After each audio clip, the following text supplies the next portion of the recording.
Ang babae sa sulok. Kwento na ipinadala ni Junjun Reyes. Kuya Ken, napanood ko po yung video na in-upload nyo kaninang madaling araw. At ngayon lang po ako nagkalakas ng loob na mag-send ng kwento ko. Sana po mapakinggan nyo ito kasi hanggang ngayon, hindi pa rin ako makatulog ng maayos tuwing gabi. Totoo nangyari po ito sa akin at sa pamilya ko. Nangyari ito noong mga nakaraang buwan lang.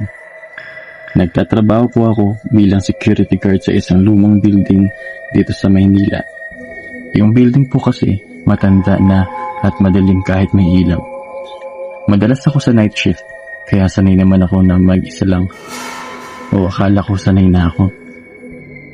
Isang gabi, mga 3:00 na lang madaling araw. Tahimik po ang lahat at wala namang kakaiba. Habang nakaupo ako sa post ko, napatingin ako sa dulo ng mahabang koridor. Doon po, sa pinakadulo, sa madilim na sulok, may nakita po akong isang babae. Nakasuot siya ng puting damit, nakatayo at nakatalikod. Mahaba ang buhok niya at nakayuko. Akala ko po, isa lang sa mga empleyado o bisita na nalikaw. Kaya tinawag ko po siya. Miss! Miss! Ma'am, sarado na pong building. Paalis na po ba kayo? Hindi po siya sumagot at hindi siya gumalaw. Nanatili lang siyang nakatayo doon. Inisip ko na lang po na baka lasing o may problema kaya hindi sumagot. Kinuha ko po ang flashlight ko at tinutok sa direksyon niya para makita ko ng maayos. Pero noong tinutok ko yung ilaw, bigla po siyang nawala. Parang bula na naglaho sa hangin. Kinabahan na po ako nun. Pumikit ako at kinusot ang mata ko. Akala ko guni-guni lang. Pero noong minulot ko ulit, nandoon na siya ulit.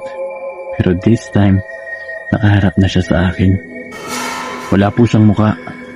Kuya Ken, sobrang puti ng balat niya pero purong itim lang yung dapat mata at bibig niya. At dahan-dahan, itinaas niya ang kamay niya at suminyas na lumapit ako sa kanya. Tapos bigla siyang sumigaw, pero hindi boses ng tao. Parang ungol o huni ng ibon na sobrang lakas. Dali-dali po akong pumasok sa guardhouse at nilak ko ang pinto. Tinakpan ko ang tenga ko at hindi na ako tumingin sa labas hanggang sa sumikat ang araw. Pagdating ng umaga, sinabi ko sa supervisor ko at nagtanong-tanong kami sa mga matatanda sa area. Doon namin nalaman, maraming taon na ang nakaraan. May babae raw na napakamatay doon sa building na yun dahil sa problema. Simula noon, madalas na raw itong makita ng mga guard na nagbabantay doon. Hindi na po ako bumalik sa trabaho ni Yakin. Natakot po ako talaga. Pero ang mas nakakatakot, mula nang umuwi ako, pakiramdam ko po, may nakasunod sa akin. Minsan, pag tumitingin ako sa salamin, kung saan ako sa pader, parang may kasama na akong aninong babae sa likod ko. Yan ang kwento na ipinadala sa akin ni Junjun Reyes. Nakakakilabot isipin na kahit umalis ka na sa lugar, parang may sumasama pa rin sa'yo. Kung ikaw ang nasa sitwasyon niya, ano ang gagawin mo? Lalapitan mo pa?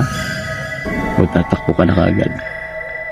Kung meron kayong sariling karanasan, kwento o misteryosong pangyayari na gustong ibahagi, i-message nyo lang ako dito. Baka ikaw naman ang susunod na ma-feature.